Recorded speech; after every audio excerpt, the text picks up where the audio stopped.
My daughter-in-law shouted, "You don't belong here." What I did next left everyone speechless. I still remember that day like it happened yesterday. My hands were trembling, my heart pounding so hard I thought it might burst.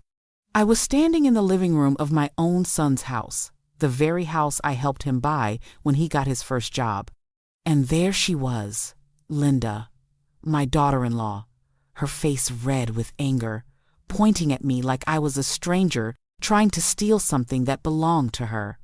"You don't belong here!" she screamed, her voice echoing off the walls. The words stung worse than any slap ever could. The furniture, the pictures of my son and their children on the walls, even the smell of the home, everything was mine by right. Yet it felt as though I had no place, and just when I was about to open my mouth to speak, to defend myself, the room went silent. Everyone was staring at us, shocked. My grandchildren clutched each other's hands, unsure of who to side with. And me?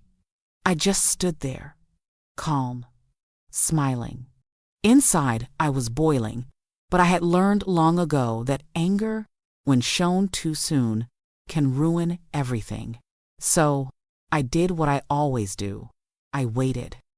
I let the words sink into the air, let the shock settle in their minds, and then I smiled wider.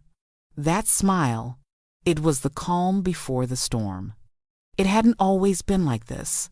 My life had been simple, quiet, and sometimes very lonely.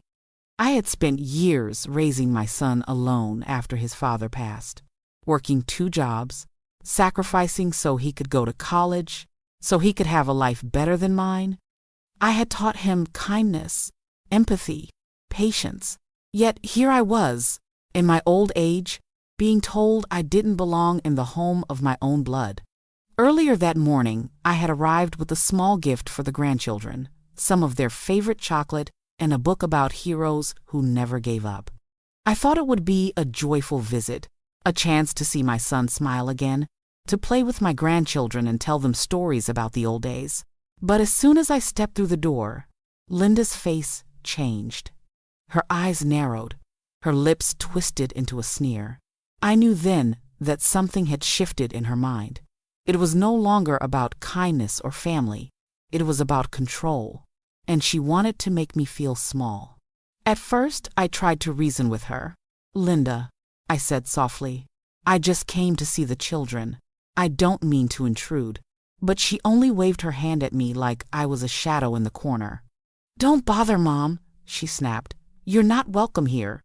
Her words were meant to wound, to push me out, but they did the opposite. They reminded me of all the years I had endured, struggles I never thought I would survive, of nights spent worrying about my son, of the kindness I had given to strangers and family alike, without ever expecting anything in return. I realized then that my life had prepared me for this exact moment. I didn't need to shout back or cry. I didn't need to beg or fight. I just needed to act. And that's when I did something that left everyone frozen in their tracks. Slowly, I walked to the table where her keys, her purse, and her phone lay. I picked them up carefully, one by one, and placed them in my bag. Everyone's eyes widened. My son's jaw dropped. Even Linda, who had been standing tall like a warrior ready to attack, froze. "What are you doing?" she demanded, panic creeping into her voice. I didn't answer immediately. I just smiled again, calmly, and said, "I'm taking something that belongs to me, for now." The room was heavy with tension. It felt like a storm was about to break, and no one knew if it would be rain or fire. My grandchildren were whispering to each other, unsure if their grandmother was angry or clever. My son tried to intervene, stammering, "Mom, you don't." But I raised my hand slightly. One look at my eyes, and he knew I was in control. The extreme silence after that was deafening. Every second stretched into minutes. Then, without a word, I left the house, not running, not panicking, just walking out, carrying what everyone had thought was untouchable. That simple act turned the house upside down, but no one could say a word. They were speechless, completely shocked. Outside, I paused at the gate and took a deep breath. My hands were steady now. My heart no longer pounded. And in that moment, I realized something important. Kindness and empathy aren't just about giving when it's easy. Sometimes they are about standing firm when the world tries to push you down. I knew they would try to call me, to shout, to demand their things back, but I also knew this. I had started a chain of events that would not be stopped by anger or fear. And whatever happened next inside that house, I was ready.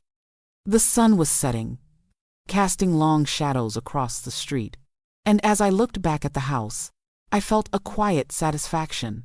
Not because I wanted revenge, but because for the first time in years, everyone realized that I was not a woman to be ignored or belittled. Little did they know, this was only the beginning. Before that day, my life had been full of quiet struggles and small joys, the kind that rarely make the news or appear in stories. I am Eleanor Jackson, 70 years old, and I have seen the world change in ways both beautiful and cruel. I grew up in a small town in Ohio, the youngest of 5 children. My parents were poor, but they had hearts full of love. They taught me that life was not just about what you had, but what you gave.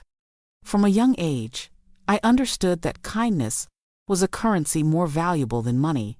I married my husband, Thomas, when I was 22. He was a gentleman, with a laugh that could warm a room and hands that were strong enough to build a house, but soft enough to hold a child. Together, we had one son, Michael, my pride and joy. But life, as it often does, took Thomas from me too soon. He died suddenly, when Michael was only 5. The grief was crushing, but it forced me to grow stronger, to learn resilience faster than most people need to. I had to become mother and father both. Working multiple jobs became my reality. I cleaned houses, worked as a seamstress, and sometimes sold vegetables at the local market. Whatever it took to ensure Michael had school books, clothes, and a warm home. And through it all, I taught him the lessons that had guided me: kindness, honesty, patience, and courage. I wanted him to be better than me, to have opportunities I never had. Years passed. Michael grew into a man I barely recognized, a man full of ambition and dreams. He went to college, got a good job, and eventually married. And it was then that I met Linda. At first, I thought she was sweet. She had a charm about her, a quick smile, and a laugh that made my son's eyes light up. But over time, I noticed the changes. Linda had a sharp tongue. She could be kind, but it seemed more like a performance for the world than a genuine expression of her heart. I tried to understand her. I reminded myself that marriage was hard, that sometimes people felt threatened by parents who had loved their spouse first. I told myself, be patient, Eleanor. Kindness will win in the end. And for years, I did. I visited often, brought gifts, celebrated birthdays, and shared my stories and wisdom with my grandchildren, who adored me. Yet, the tension was always there, like a thin wire stretched too tight.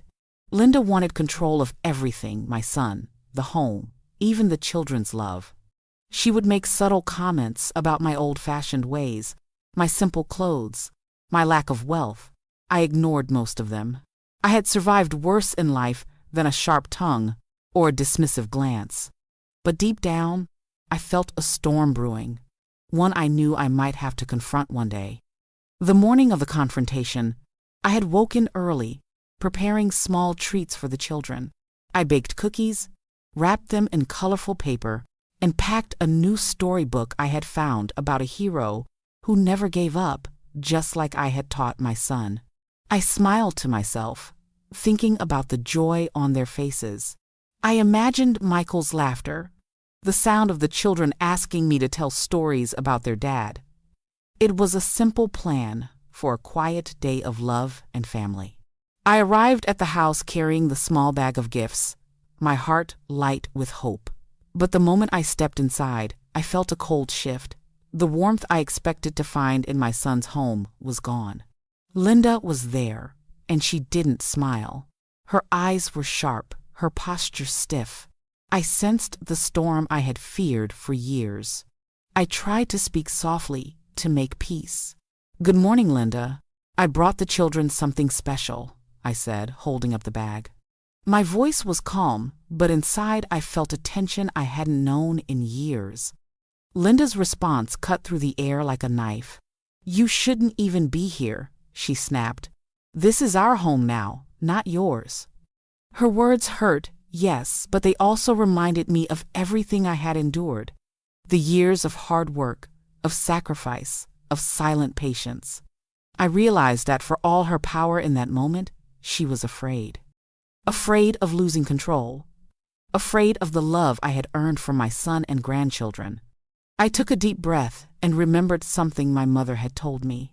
When people try to make you small, stand tall in silence. Let your actions speak louder than their words. And that's what I did. Instead of shouting or retreating, I waited. I let her fury hang in the air. I smiled calmly, and then I acted. I picked up her keys, her purse, and her phone, the small things she clung to for power, and walked out. Slowly, deliberately. The silence that followed was so thick it could have been cut with a knife. As I walked down the steps, I could feel eyes on me. My grandchildren watched from the doorway, their small faces filled with awe and confusion. Michael was frozen, unsure if he should intervene. And Linda, well, she was speechless, rage mixed with disbelief. Outside, the sun was beginning to set, painting the sky in streaks of orange and pink. I paused at the gate, took a deep breath, and felt a strange calm settle over me.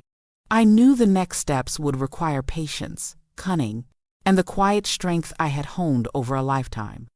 This was not just about retrieving my respect, it was about teaching a lesson about kindness, empathy, and the consequences of cruelty. But even as I walked away, a shadow of worry passed over me. What if they retaliated?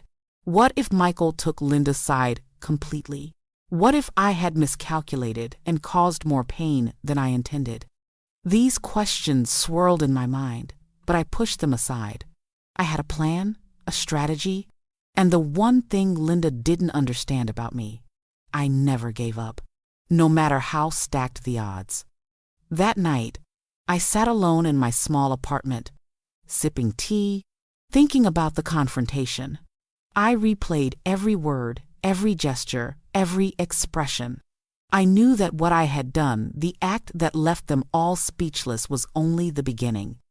Something bigger was coming, something that would shift the balance in ways they could never imagine.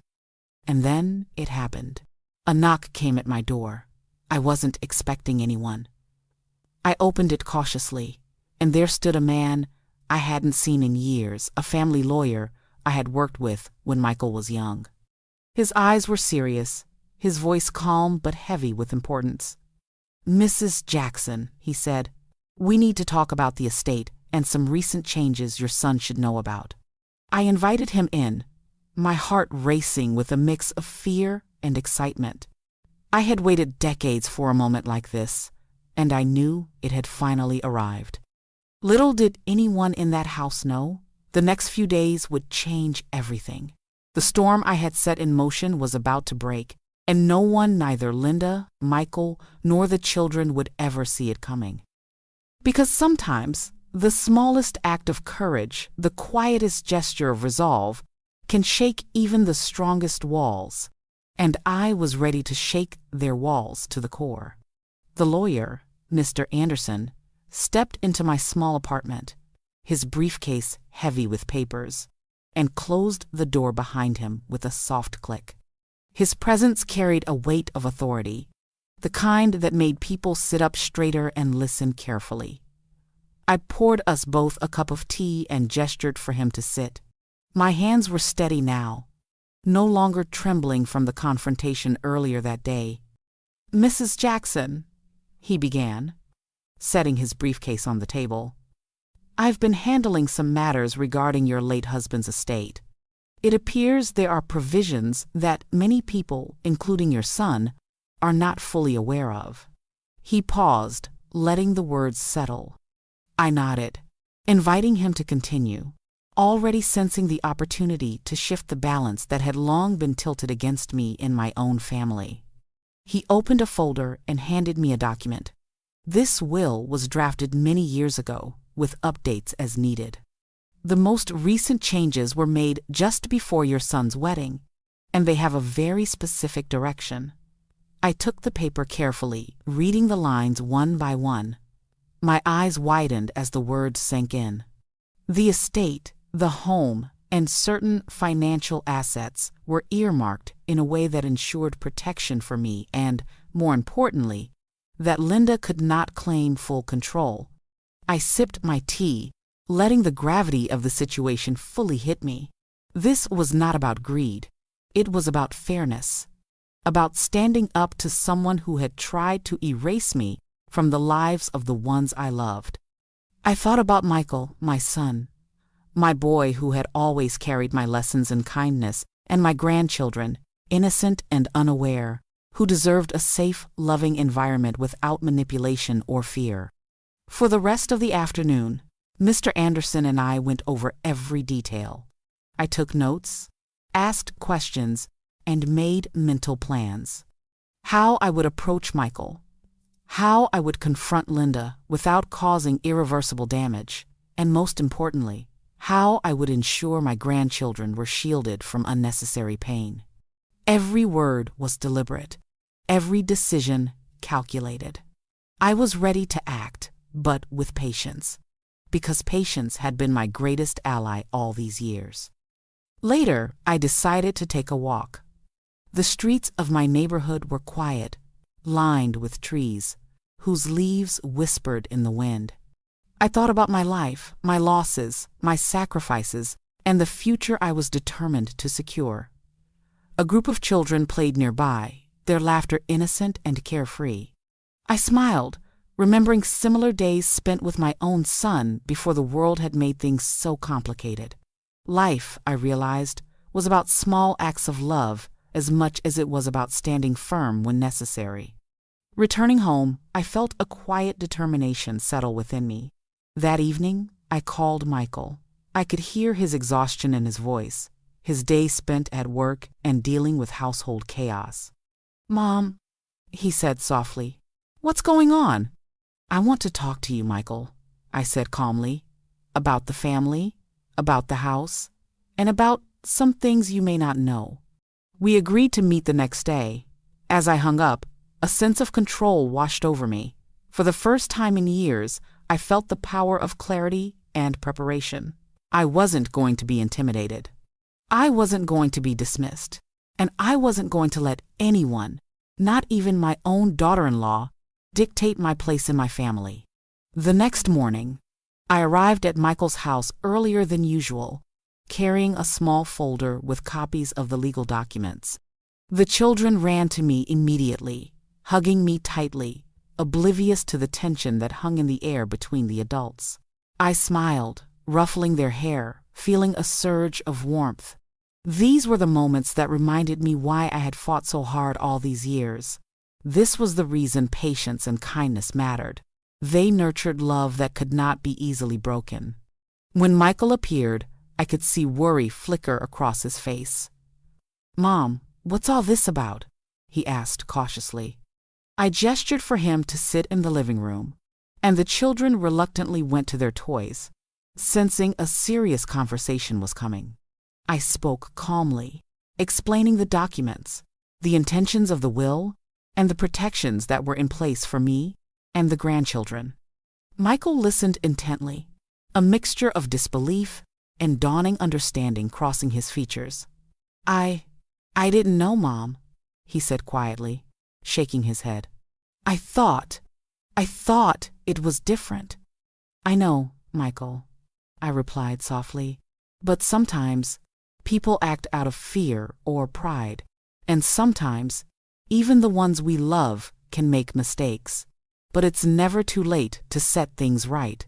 For a while, the conversation remained calm, reflective even, but just as I was about to leave, a loud crash came from the hallway. The children screamed, startled, and I turned in time to see Linda standing there, her face twisted with rage. She had come home early, evidently suspicious, and had noticed the papers on the table. "You!" she shouted, pointing a finger at me, her voice high-pitched and furious. "How dare you bring this here? This is my house, my family." I remained calm, almost unnervingly so. I looked at her, my voice soft but firm. "Linda, calm down. I'm not here to fight. I'm here to ensure fairness and protect the children, nothing more." Her hands shook as she lunged forward, trying to snatch the folder from my hands. I held it firmly, refusing to let go. The room felt like it had frozen. Michael tried to intervene, but I raised a hand. One look from me, and he understood that this was my moment to show strength, not anger. And then, the unthinkable happened. In her rage, Linda knocked over the lamp on the table. It shattered into 1,000 pieces, glass scattering across the floor. The children cried, hiding behind Michael. I felt a sharp prick on my hand from a shard of glass, but I didn't flinch. Instead, I looked her squarely in the eyes. "This," I said calmly, "is why we need rules, boundaries, and respect. You can't scare people, you can't erase them, and you cannot control what is not yours." Her face went pale, the realization of her own loss of control dawning on her. But she didn't leave. She stood frozen, trembling, while I remained calm, unyielding, and composed. And at that exact moment, the front door burst open. Another unexpected visitor, someone I had not anticipated, walked in. The air in the room went electric. Every eye turned to see who it was. And as they stepped into the living room, even I felt a jolt of surprise. This new arrival would change everything in ways no one could have predicted. The front door swung open with a loud creak, and every eye in the living room turned toward the figure in the doorway. My heart skipped a beat, but I did not panic. I had faced storms before, and I knew how to remain steady when chaos arrived. It was my old friend, Rebecca, someone who had been like a sister to me decades ago. I hadn't seen her in years. Life had carried us down different paths, but the moment she stepped in, I felt a rush of relief and power. She was tall, confident, with sharp eyes that seemed to miss nothing.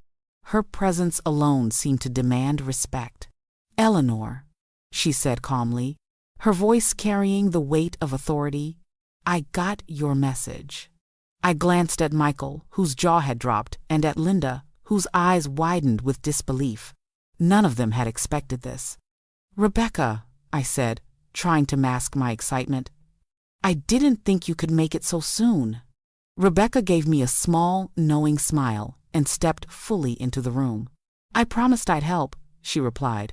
She turned to the others, her gaze steady. "Now, I think it's time someone explains a few things." The room grew heavy with tension. Linda looked ready to explode again, but even her fury faltered slightly under Rebecca's calm and commanding presence. Michael blinked, confused but curious. The children peeked from behind his legs, sensing that something serious was unfolding. Rebecca sat down across from me, and I handed her the folder with the legal documents. "These," I said, "are what Linda doesn't want anyone to see." Rebecca nodded, scanning the pages with a practiced eye.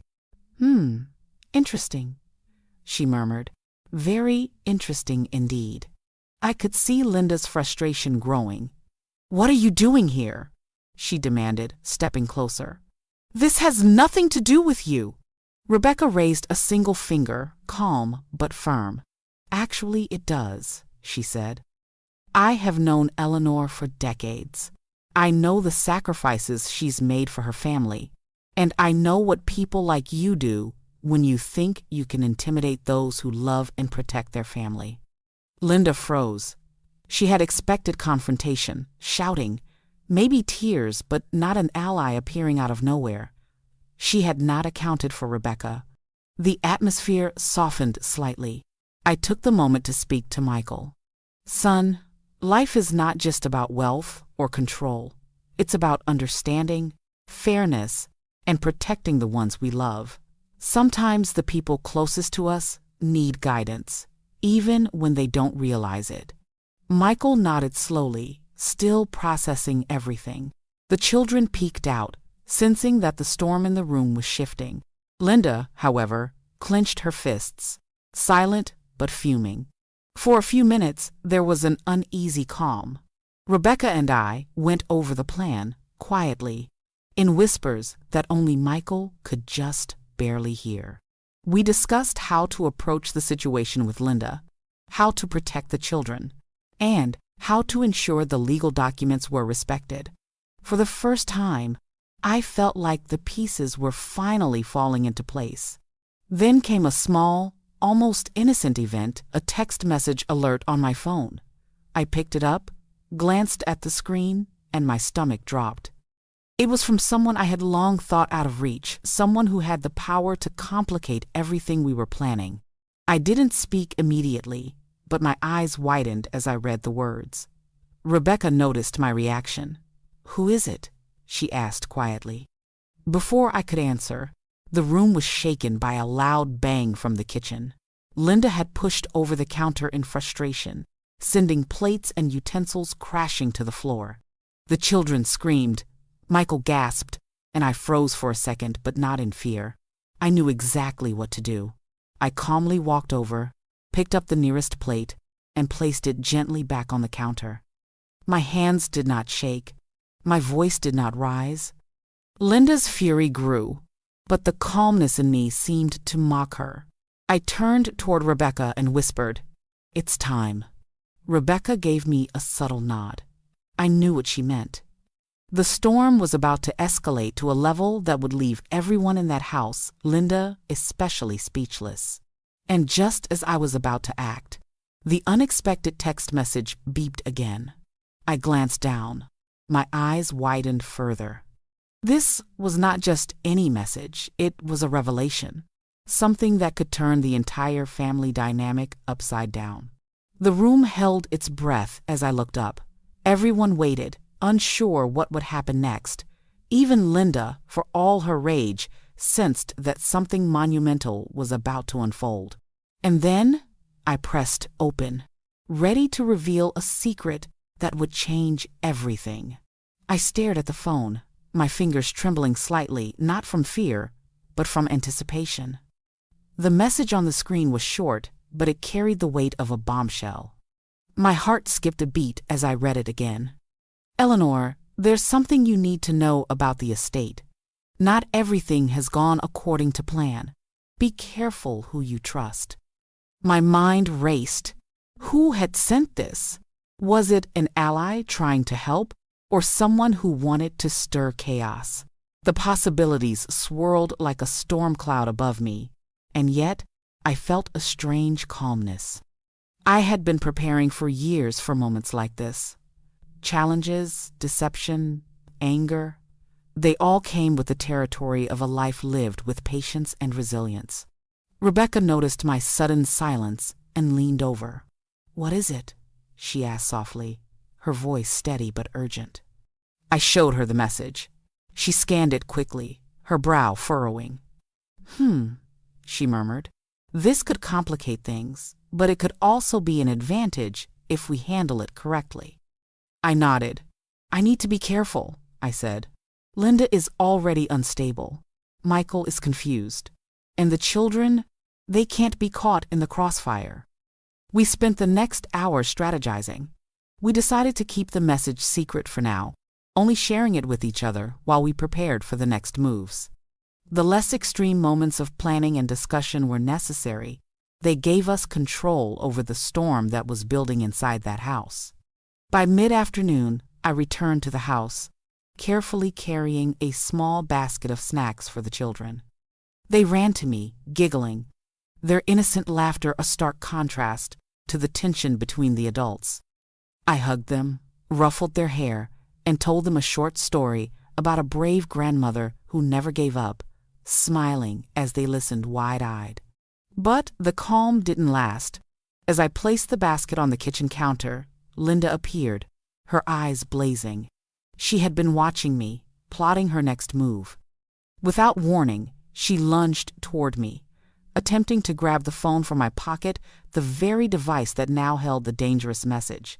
I sidestepped quickly, keeping my calm. "Linda," I said firmly, "this isn't about anger. It's about truth and fairness, and you won't take what isn't yours." She froze, glaring at me. Michael tried to intervene, stepping between us, but I shook my head slightly. I needed to handle this, not him.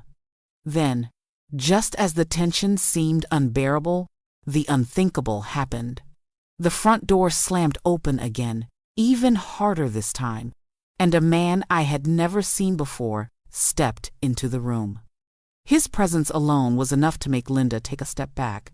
He carried an envelope, thick and official-looking, and his eyes swept the room like a hawk searching for prey.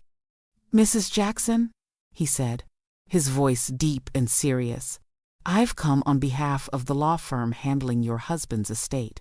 This concerns recent legal proceedings that you, your son, and your daughter-in-law need to hear immediately." The room froze. Michael's eyes widened.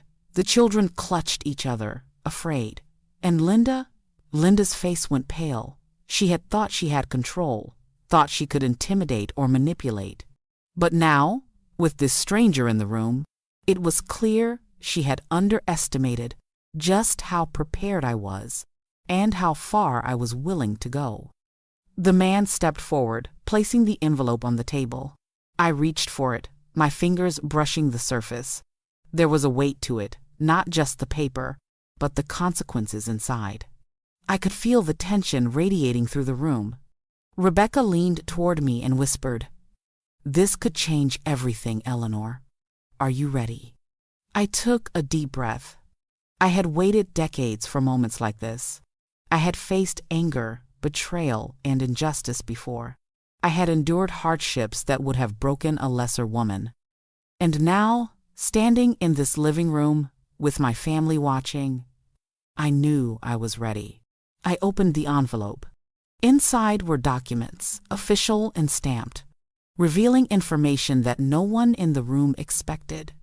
They outlined changes to the estate protections for me, my son, and my grandchildren, but also restrictions that would limit Linda's influence and control over the household. And then, buried among the legal text, was a shocking clause, one that revealed financial accounts, hidden transfers, and decisions made by my late husband years ago. Decisions that could undo Linda's power completely. Everyone in the room gasped. Even Michael, who had always tried to stay neutral, looked stunned. The children, sensing the tension, shrank behind their father. And Linda? She turned white as a sheet, her lips trembling, unable to form words. The extreme shock was almost too much to bear. The calm before had disappeared entirely, replaced by a maelstrom of disbelief and fear. And at that moment, I realized something crucial. This was far from over. The envelope was just the beginning. Before anyone could react further, the man cleared his throat and added one more detail, a final, unexpected twist that would change the course of the entire family dynamic. "Mrs. Jackson," he said gravely, "there is one more matter in these proceedings that concerns your daughter-in-law, and it may affect her more than anyone else in this room." The words hung in the air like a lightning strike. Linda's knees buckled slightly. Michael's mouth opened and closed, speechless. The children held onto each other tightly, sensing that something monumental was about to unfold. I looked at Rebecca, and she met my eyes with a knowing nod. The storm was not over. It had only begun. And I knew deep in my bones, that the next moment would leave everyone, especially Linda, completely speechless. The room was frozen. Linda's face was pale, her eyes wide with disbelief. Michael could barely process the information, and even the children clutched each other nervously, unsure what all the commotion meant. I, on the other hand, felt a calm determination settle over me. This was exactly why I had waited, why I had acted with patience all these years. Rebecca leaned in, scanning the documents once more. "Eleanor," she whispered, "these changes? They're more significant than you realize. Your husband anticipated problems like this. He made sure the estate protected the family from manipulation." I nodded. "I know, Rebecca. That's why I've always trusted him, and now I see why. Everything he did, every decision, every precaution, it's all here to protect us." Michael finally found his voice, though it was still shaky. "Mom, Linda, I don't understand. How could this happen without me knowing?" I took a deep breath, looking at my son. "Sometimes life requires foresight, Michael. Your father understood that not everyone's intentions are pure. This was his way of ensuring that what we've built, what we've worked for, cannot be taken away by fear or anger." Linda's lips trembled. She opened her mouth to speak, but no words came out. Her hands shook as she realized the weight of what had just been revealed. She had tried to intimidate me, to push me out of my son's life, to erase my presence in the home, but all her efforts had backfired. For a few moments, there was an uneasy calm. I could see Michael processing everything, trying to make sense of it all. He glanced at me, then at Rebecca, then back at the documents. "Mom, I think I see now," he murmured. The children, sensing that the tension had lessened slightly, crept out from behind their father. I smiled at them, ruffling their hair. "Everything's going to be all right," I said softly. Sometimes the truth is hidden, but it always comes out when it matters most. Rebecca gave me a reassuring nod. "You've handled this with grace, Eleanor, but we must be careful. Linda is not used to losing control, and she may react in unpredictable ways." I understood. Linda's pride and anger were dangerous when combined. That's why we spent the next hour calmly discussing the next steps. We planned how to approach Michael further, how to ensure the children were safe, and how to prevent Linda from causing further chaos. It was a quiet, strategic moment, a chance to breathe and regain control before the next storm hit. Just as I was about to leave the living room to check on the children, a sudden sound shattered the calm. A loud crash came from the dining room. Everyone jumped, startled. The children screamed. Michael ran toward the sound, and I followed closely behind. There, in the middle of the room, stood Linda. She had overturned the dining table in a fit of rage, plates, glasses, and silverware scattered across the floor. Her face was twisted with fury, and her hands trembled as she tried to gather herself. "You think this changes anything?" she screamed, her voice shaking. "You have no right. This is my family." I stepped forward slowly, my voice calm but firm. "Linda, enough. Your anger will not change the truth. It will not erase the decisions made to protect this family. Step back before someone gets hurt." She ignored me. In her desperation, she reached toward a cabinet, trying to grab anything she could throw. But before she could act, Rebecca moved quickly, standing between Linda and the cabinet. "Stop, Linda," she said, her voice steady. "This ends now." Linda froze, realizing she was no longer in control. Her eyes darted between Rebecca, Michael, and me. She took a shaky breath, as if trying to find some last ounce of power. And then the unthinkable happened. In her frantic state, she slipped on the scattered shards of broken glass from the lamp she had knocked over earlier. She fell hard, crashing to the floor, sending a loud echo through the house. The children screamed again, and Michael rushed to her side. I knelt down, trying to keep everyone calm. But inside, I felt a rush of mixed emotions: worry, satisfaction, and the undeniable reality that the balance of power in this house had shifted. Linda lay on the floor, stunned, her pride shattered almost as completely as the broken glass around her. And in that moment, I realized something crucial.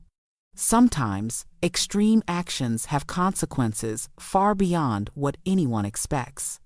Rebecca helped Linda to her feet, her hands steady and firm.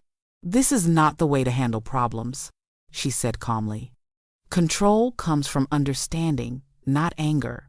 And if you want to remain part of this family, you need to learn that lesson quickly." The room was silent, heavy with the weight of what had just occurred. Michael looked at me, a mixture of awe and relief in his eyes.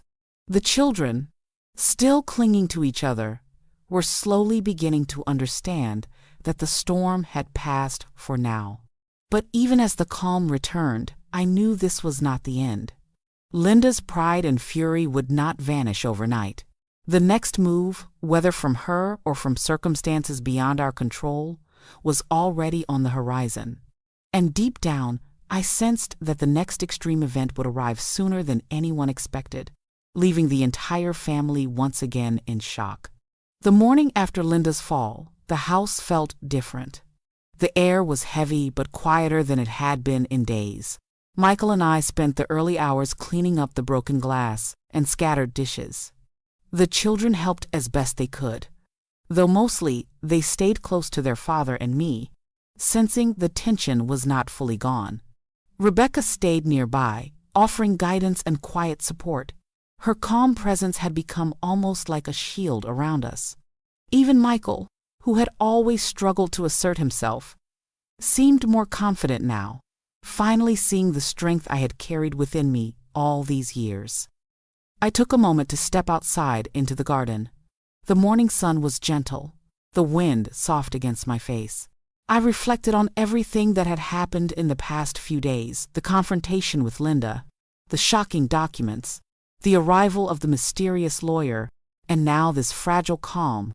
Life, I thought, had a strange way of testing patience and courage. Every challenge I had faced, every hardship I had endured, had prepared me for this moment. Rebecca joined me, handing me a cup of tea. "You handled that well yesterday," she said. "But be ready. This is far from over. Linda is not someone who will accept defeat easily." I nodded. "I know, but every action has consequences. She's already learning that, whether she admits it or not." We discussed the next steps carefully. Michael needed to understand fully how to protect the children, how to uphold the integrity of the estate, and how to prevent further chaos from Linda's temper. I felt a sense of satisfaction knowing that, for the first time in decades, I had allies who could help me navigate the storm. The calm lasted only a few hours. Around midday, the front door burst open again, this time with a force that shook the entire living room. Everyone looked up in surprise, the children squealing in alarm. It was a delivery man, but not just any delivery man. He held a large, official-looking package and looked around nervously, clearly aware of the tension in the house. He approached cautiously, handing the package to me with a polite but firm tone. "This came from Mrs. Eleanor Jackson," he said. "Signature required." I accepted the package, noticing the heavy seal and the embossed lettering on the envelope. Something about it made my heart race. I could sense immediately that this was more than just another routine delivery. It was a turning point. Rebecca leaned closer, whispering, "Open it carefully. This could be another twist in the situation." I nodded and broke the seal. Inside, I found several legal documents, photos, and letters evidence that had been hidden from the family, some of it dating back years. As I scanned the contents, my eyes widened. There were bank statements, signed contracts, and even correspondences that revealed financial accounts Linda had tried to conceal, showing the lengths she had gone to manipulate control over the household and the estate. Michael gasped. "Mom, this is incredible. How did you get all of this?" I smiled faintly. "Careful planning, observation, and a lot of patience. The truth always comes to light, Michael. Sometimes it just takes longer than expected." Linda, who had been watching from the corner, paled even further, her face twisted with frustration and disbelief. She had tried every trick she knew to gain control, but each time she failed. And now, with the evidence before us, her power was crumbling even more. But as I carefully laid the documents on the table, ready to explain everything to Michael and Rebecca, a sudden, unexpected sound cut through the room, a loud, terrifying crash from the back of the house. The children screamed again. Michael's face turned pale. I felt my pulse quicken, but I remained calm. I instinctively knew this was another extreme event, a challenge that would test my patience, courage, and resolve like never before. Rebecca's eyes met mine. "Get ready," she said. "This is the moment everything changes." I took a deep breath and stepped forward toward the source of the crash. My heart steady, my mind focused. Whatever awaited us in that room, I knew I had the strength, wisdom, and determination to face it head on. And then I saw it. The back door had been forced open, and standing there was a figure none of us expected, someone with the power to completely upend the balance of control in the household. Their presence radiated authority, and even Linda froze, as if the air itself had hardened around them. The storm, I realized, was about to escalate to a level none of us had ever imagined. The figure standing in the doorway made the room go completely silent. Even the children, usually full of energy and curiosity, froze in place. Michael's mouth opened and closed, unable to form a word. Linda's face drained of color, her fists clenching tightly at her sides. And then I saw who it was. It was my eldest brother, Harold. He hadn't been in my life for decades, not since a long-standing disagreement over our family's inheritance when we were much younger. Back then, our feud had torn our family apart, and I had not seen him since. But here he was, tall and imposing, his eyes scanning the room like a hawk. "Eleanor," he said, his voice calm but filled with an unmistakable authority. "I've come because I heard there's trouble in this household, and I intend to make sure things are put right." I felt a mix of shock and relief. Harold had always been a strong presence in the family. His arrival now was unexpected, but I sensed immediately that it was an advantage. With him here, our position in this battle would be strengthened considerably.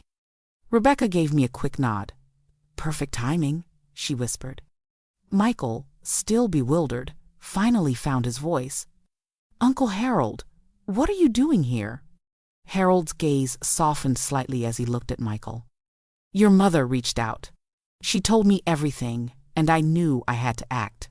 Some things are too important to ignore, especially when they involve family and justice." Linda's eyes narrowed. "Family? Justice? You mean Eleanor's control over everything?" she spat. "You all think you can just take everything from me? I'm the one married into this family." Harold shook his head slowly. "Control isn't about anger, manipulation, or fear, Linda. Control comes from fairness, integrity, and respect. And it seems you've forgotten that." I stepped closer, my voice steady. "Linda, this isn't personal. This is about protecting the children, the family, and what is right. There's no reason for anyone to get hurt if we all act responsibly." The atmosphere softened slightly, though tension still lingered like a heavy cloud. We spent the next hour reviewing the documents together, my brother, Rebecca, Michael and I. The less extreme moments of planning, discussion, and strategizing were critical. We carefully mapped out how to secure the children's well-being, protect the estate, and finally set boundaries for Linda without creating chaos. The children, sensing a calmer energy, began to play quietly nearby. Michael began to regain some composure, looking at me and Harold with a mixture of awe and gratitude. Rebecca whispered to me, "Everything is falling into place, Eleanor. The balance is shifting, but we can't let our guard down. There's always one more storm waiting." And she was right. Just as we were finishing our discussion, the unthinkable happened. A loud, violent crash came from the second floor, a sound that echoed through the entire house. The children screamed. Michael bolted toward the stairs. I followed closely, Rebecca at my side. At the top of the stairs, we found Linda standing in the hallway, her hands raised in panic. She had knocked over a heavy bookshelf in a desperate attempt to escape the conversation and regain some sense of control. Books, frames, and trinkets were scattered across the floor, creating a hazardous mess. But it wasn't just the mess that shocked us, it was what we found behind the fallen bookshelf. A hidden envelope, thick and sealed, had fallen onto the floor. Its presence radiated importance, as if it had been intentionally concealed for years, waiting for the perfect moment to resurface. I picked up the envelope, feeling the weight of history in my hands. The moment was electric. The tension in the room intensified. Everyone, Michael, Linda, the children, even Harold, held their breath. Rebecca leaned closer. "Eleanor, that envelope, it could change everything. Are you ready?" I nodded. I had waited decades for this kind of moment. The envelope was a key one that could unlock truths, reveal secrets, and finally settle the power struggle that had haunted my family for years. And as I slowly broke the seal, the air in the house felt charged. Whatever was inside that envelope would shock everyone. It would change lives, reveal hidden betrayals, and force long-hidden truths into the light. I took a deep breath and opened it. Inside was a collection of documents, letters, and photographs, proof of decisions, hidden accounts, and family secrets that no one in the household had known. But most importantly, there was a letter addressed specifically to me, written by my late husband before his passing, containing instructions for how to protect the family, the children, and the estate from anyone who might try to manipulate or harm it. Everyone gasped as I read aloud the words, the house echoing with the revelation. Even Linda's lips trembled, unable to speak. Michael stared in disbelief, his hands shaking slightly. The children watched silently, too young to understand fully, but aware that something monumental was happening. And then, just as the letter reached its climax, just as the full weight of my late husband's plan became clear, there was another sound. A loud, deliberate knock at the front door. All of us froze. The children clutched each other. Michael looked at me with wide eyes. Harold's expression hardened. Rebecca whispered urgently, "Eleanor, this isn't over. Whoever's at that door, they're coming for more than just a conversation." The storm was far from finished. The knock at the front door rang through the house like a drumbeat of impending chaos. Everyone froze, the tension so thick it felt like it could crush us. Even the children, clutching each other nervously, sensed that this was not a simple visitor. I exchanged a look with Rebecca. Her eyes told me exactly what I already knew. Whoever was outside held the power to tip the balance of control entirely. I took a deep breath, my heart steady. Decades of patience, resilience, and quiet planning had led to this moment. I would not falter now. Harold moved closer, his presence commanding. Michael's hand rested on my shoulder, a silent reassurance that he trusted me. And Linda, well, she was pale, trembling, and unsure how to react.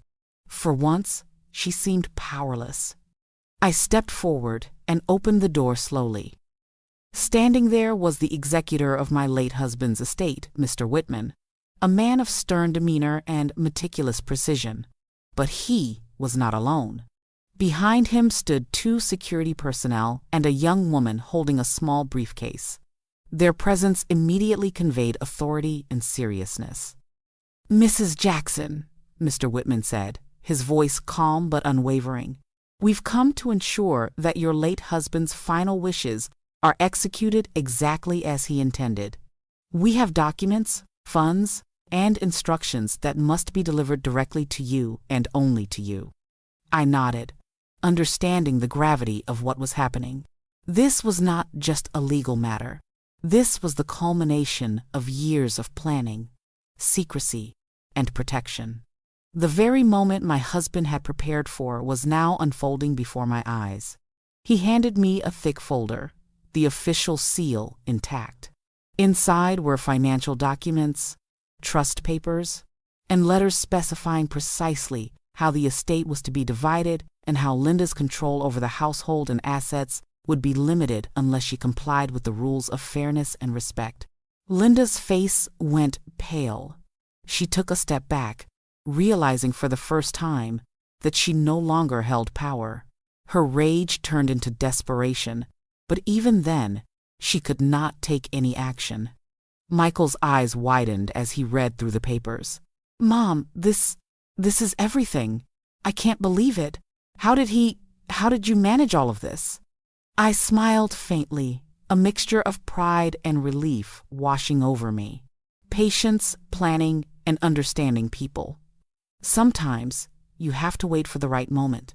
The truth always comes to light, and justice finds a way. Rebecca placed a reassuring hand on my shoulder. "You've done it, Eleanor. You've protected your family, your children, and yourself. Now everything is finally in the right hands." I turned to Linda, who was now trembling, her anger replaced with disbelief. "Linda," I said calmly, "this is your chance to change. Respect the family, respect the children, and respect what is right. If you cannot, the law will enforce the decisions for you." Linda's lips quivered. For the first time, she seemed truly powerless. The house, once dominated by her manipulation and rage, now belonged to fairness, patience, and love, the very principles my husband and I had always held dear. The children, sensing that the storm had passed, ran to me, hugging me tightly. Michael followed, holding the documents with reverence. Harold stood quietly, proud and approving, and Rebecca smiled knowingly. And in that moment I realized something profound. Kindness, patience, and understanding were more powerful than anger, manipulation, or cruelty. True strength was not about shouting, controlling, or intimidating. It was about protecting, guiding, and standing firm in the face of adversity. Just as the house settled into calm, Mr. Whitman spoke again. "Mrs. Jackson, there is one final document." He handed me a small envelope sealed with wax. "This contains a message from your late husband, personally addressed to you. It is the last piece of his plan and his love for you." I opened it carefully. Inside was a letter written in my husband's familiar handwriting. He praised my patience, my wisdom, and my courage. He reminded me that life was about love, fairness, and protecting those who could not protect themselves. And then he wrote words that made my heart swell. "Eleanor, you have always been my strength. Protect the family, stand tall, and never let fear or anger rule your life. You are my legacy." I felt tears in my eyes, but they were tears of joy, relief, and triumph. I had endured so much, been mocked, pushed aside, and underestimated, but now justice and love had prevailed. Linda stood silently, her fury and pride extinguished. She could do nothing to undo what had happened. Michael looked at me, eyes wide with respect and admiration. The children, innocent and pure, ran to me once more, sensing safety and love. And I knew, deep in my heart, that this was only possible because I had remained true to myself, because I had combined patience, wisdom, and kindness with courage and determination. The storm had passed, the house was quiet, the family safe, and the truth finally revealed. And for the first time in decades, I smiled, knowing that I had not only survived, but had triumphed in the most extraordinary way.